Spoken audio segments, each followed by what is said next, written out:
বুদ্ধি এবং বৃত্তি, ইন্টেলিজেন্স অ্যান্ড অকুপেশন।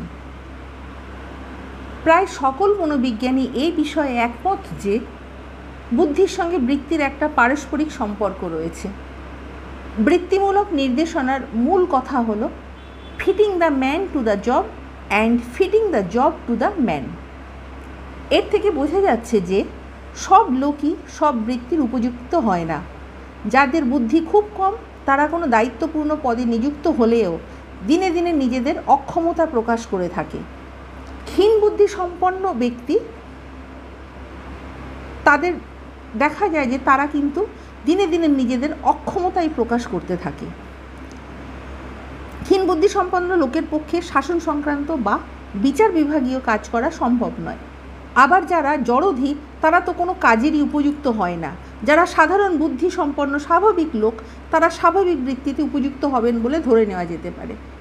যারা উচ্চ বুদ্ধি সম্পন্ন বা প্রতিভাবান তাদের যে সমস্ত বৃত্তিতে কল্পনা শক্তি বা মৌলিকতার প্রয়োজন সেই সমস্ত বৃত্তির উপযুক্ত। অবশ্য তার অর্থ এই নয় যে তিনি সমস্ত প্রকার বৃত্তির পক্ষে উপযুক্ত। প্রতিভাবান হলেই যে সব বৃত্তি তার পক্ষে ঠিক হবে, ফিট হবে, সেটা কিন্তু নয়। একজন প্রতিভাবান লোক হলেও শিক্ষা, কৃষি, বাণিজ্য, রাজনীতি, আইন প্রভৃতি বিভিন্ন বৃত্তির পক্ষে উপযুক্ত হবেন এমনটা কিন্তু আশা করা ভুল।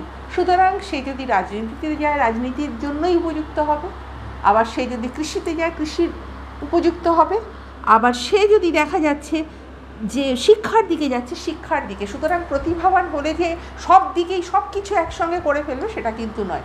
সে কিন্তু একটা বিষয়ে প্রপারলি পারফেক্টলি সে কিন্তু দক্ষতা দেখাবে।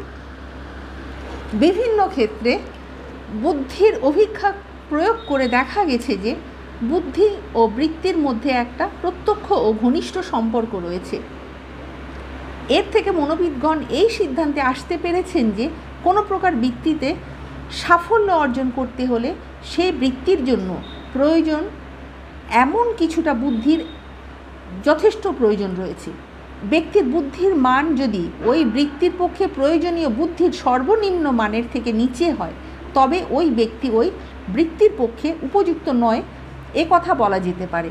অর্থাৎ যে কাজের জন্য তার বুদ্ধি যতটুকু দরকার তার থেকে যদি সে নিম্নমানের হয়ে থাকে তাহলে কিন্তু সে সেই কাজের উপযুক্ত হবে না। সুতরাং বৃত্তির জন্য বৃত্তি বা কাজের জন্য তার বুদ্ধঙ্ক যতটা সেই অনুযায়ী কিন্তু তাকে করতে হবে বা সেই অনুযায়ী তাকে কাজ চুজ করতে হবে। এই সর্বনিম্ন মানটি মনোবিদ